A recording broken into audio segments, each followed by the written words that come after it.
امریکی حملوں سے ایران ڈرا نہیں ڈٹا رہا۔ خلیج میں امریکی اڈوں پر دھاوا بولا اور بڑا جانی اور مالی نقصان پہنچنے کا دعویٰ کیا گیا۔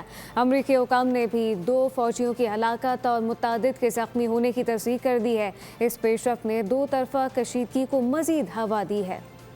امریکہ ایران جنگ پورے خطے کو لپیٹ میں لینے لگی۔ خلیج میں امریکی اڈے محفوظ نہ رہے۔ ایرانی فوج کی جانب سے کویت میں موجود 2 امریکی فوجی اڈوں کو نشانہ بنایا گیا۔ کیمپ الادیری پر ڈرون سے اسلحہ ڈپو اور علی السالم ایئر بیس پر پیٹریوٹ دفاعی نظام کے ریڈار نشانہ بنائے گئے۔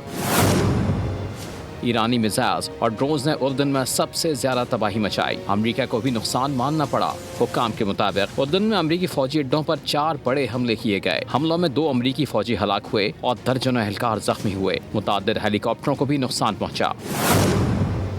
پہلا حملہ کنگ فیصل ایئر بیس پر ہوا۔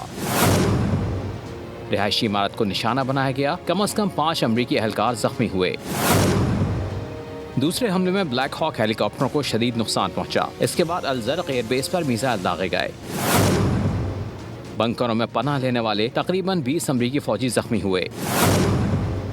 جمعے کو اسی اڈے پر دوبارہ حملہ ہوا۔ 2 امریکی فوجی ہلاک ہوئے۔ 4 مزید اہلکار زخمی ہو گئے جبکہ 1 لاپتہ ہے۔ نیو یارک ٹائمز کے مطابق ایرانی حملے مسلسل اور مؤثر ثابت ہوئے۔ رپورٹ میں کہا گیا کہ ایران امریکی فضائی دفاعی نظام کو چکما دینے کی بہترین صلاحیت رکھتا ہے۔ سبسکرائب کریں اور بیل دبائیں تاکہ کوئی خبر رہ نہ جائے۔